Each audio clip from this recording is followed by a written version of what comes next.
Quelques années dans une église évangélique, mais je vais lui laisser peut-être dire un peu plus. Et c'était, à l'époque, c'était vraiment très très chaud sur les coptes. Je crois que c'était 2011, 2012. Et il y avait la télévision, voilà, Dieu TV. On a fait quelques programmes. C'était une télévision suisse qui s'était déplacée exprès en France pour parler de la persécution des chrétiens. Voilà, Franck, à toi.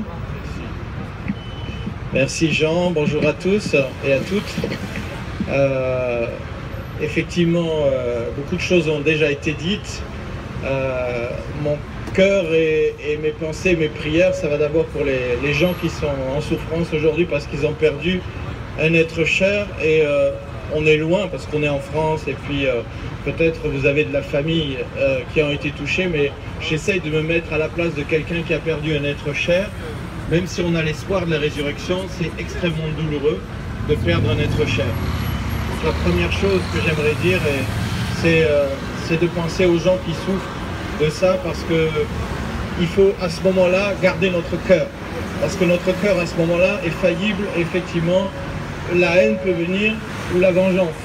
Et en tant que chrétiens, nous devons garder notre cœur plus précieux que l'or et que l'argent, parce que dans notre cœur doit rester effectivement l'amour de Dieu. Et je voudrais dire, on a parlé beaucoup de religion, de système religieux. Moi, je pense que Jésus est là, vous savez. Je crois vraiment que Jésus est là, il nous écoute, il nous regarde, il regarde ses enfants.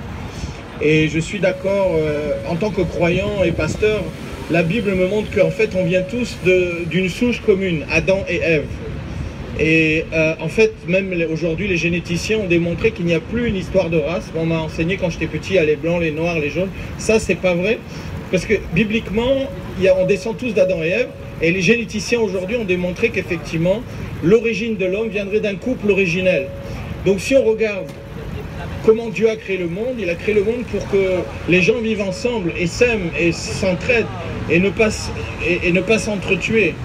Donc, dans ce combat, il y a aussi un combat surnaturel, un combat spirituel, un combat qui n'est pas rationnel. Comment une personne peut tuer son prochain sous juste une idée? Il n'y a pas que l'idée, il y a aussi ce qui se passe dans l'âme et dans le cœur. Et je pense qu'il y a un gros travail, comme il a été souligné, de travailler dans le cœur et dans l'âme des gens. Parce que je ne crois pas que la haine vient toute seule, elle vient souvent par le rejet, elle vient souvent par... et j'écoutais dans une conférence dernièrement que souvent on enseigne aux jeunes musulmans qu'ils ne sont pas aimés des chrétiens, qu'ils ne sont pas aimés des juifs, qu'ils ne sont pas aimés des autres. Et donc il y a un sentiment de rejet qui naît et qui peut donner accès à la haine. Donc nous devons démontrer effectivement cet amour que le Christ a eu pour nous et pour l'humanité. Parce que Jésus n'est pas venu seulement pour les chrétiens, il est venu pour le monde entier, pour tous les enfants d'Adam et Ève, et toute la descendance ensuite noachique, c'est-à-dire les enfants de Noé, qui sont Seth, Jachem et Ham. Donc ils sont tous les enfants, nous sommes tous ces enfants-là, descendants, nous avons des gènes communs. Et à cela, nous devons nous unir face à cette folie qui est une dimension, je crois, aussi spirituelle. C'est pourquoi je mène ce combat avec l'Église dans la prière, mais aussi dans l'action. Et dernièrement, j'ai baptisé par exemple un jeune musulman et ses cousins sont venus un peu agressifs et on a essayé de garder la paix, on a gardé la paix. Et j'étais aussi je connais pas l'Égypte, mais j'aimerais bien venir avec toi, Jean, un jour. Je connais le Maroc et je connais la Tunisie. Je suis aussi consultant et je suis allé travailler pour Maroc Télécom pour faire du consulting et pour la Banque africaine de développement en Tunisie. Et j'ai rencontré des chrétiens. Et moi, je suis pour la réciprocité. Parce que j'ai rencontré plusieurs musulmans qui ont essayé de me vanter la religion musulmane quand j'étais au Maroc en disant que c'est la plus belle, c'est la meilleure, c'est la dernière. Je les écoutais avec respect et je leur ai dit mais moi je suis chrétien et je vous propose comme tout bon musulman de lire la Bible. Alors je leur ai offert des Bibles en arabe et en français, puis je leur ai dit maintenant on pourra discuter, moi j'ai lu le Coran en français, mais j'ai lu le Coran et on pourra discuter, partager nos idées et prier ensemble puisque bon, Dieu est Dieu, il n'y a qu'un seul Dieu c'est vrai, mais un Dieu ne peut pas à la fois dire d'aimer son prochain, de venir jusqu'à ses ennemis, et il ne peut pas dire le contraire, de tuer ceux qui ne te ressemblent pas. Ou alors il y a une contradiction chez Dieu, Dieu ne se contredit pas. Dieu ne peut pas. Et il ne peut pas de la même manière. Vous savez, en fait, on dit que les ténèbres n'existent pas scientifiquement. Les ténèbres ne sont uniquement l'absence de lumière.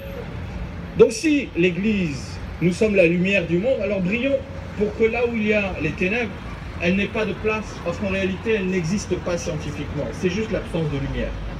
Donc je voudrais nous encourager, et je suis pour la réciprocité. Parce que quand j'étais au Maroc, par exemple, j'ai rencontré des chrétiens qui étaient marocains et qui se cachaient pour exercer leur culte. Pourquoi? Parce que vous ne pouvez pas être marocain et chrétien. Ce n'est pas comme en Égypte où, par la grâce de Dieu, vous avez cette liberté de pouvoir avoir des chrétiens et des musulmans ensemble. Et donc, moi, je suis pour la réciprocité. C'est dommage que monsieur l'imam est parti, que j'ai rencontré d'ailleurs dans le cadre de l'IHEMR, parce que moi, je suis pour la réciprocité. Qu'on puisse installer des églises dans les pays musulmans, que l'on puisse librement choisir notre religion ou de ne pas en avoir. Et c'est la force de mon pays, la France, et je prône cette force-là dans tous les pays. Et le Maroc que j'ai visité, par exemple, les chrétiens devraient avoir la liberté de vivre en tant que Marocains chrétiens, sans pour autant avoir des problèmes vis-à-vis de la loi ou de leurs concitoyens. Et ça, c'est l'avancée, ça serait une vraie avancée pour l'homme, pour l'humanité. Et c'est ma prière aussi, et c'est mon action. Voilà, et en tout cas, donc, je suis ravi d'avoir pu témoigner de mon amour, surtout de l'amour que Dieu a communiqué à mon cœur pour les peuples. Et je voudrais dire aujourd'hui que nous devons ouvrir grand les yeux et les oreilles, parce qu'il y a une christianophobie qui s'est installée dans le monde, et dans mon pays, la France, que je ne comprends pas, parce que ne pas aimer les chrétiens qui, eux, n'ont que de l'amour à donner, je ne comprends pas ce retour de situation.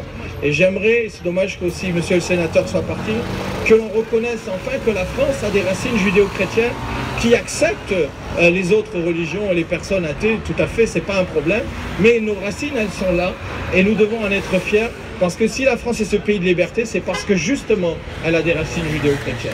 Voilà, merci beaucoup, que Dieu vous bénisse, et soyez encouragés, Jean, pour votre travail. Et j'espère être avec toi en Égypte un jour. En novembre. En novembre. Donc tu m'invites alors. Absolument. Ça y est, on a un client. Merci Franck. Un grand merci pour cet encouragement. Bien sûr, un message d'amour, d'ouverture. On aimerait bien de plus en plus de ce même type de message par nos amis les musulmans tolérants et ouverts. Maintenant, je veux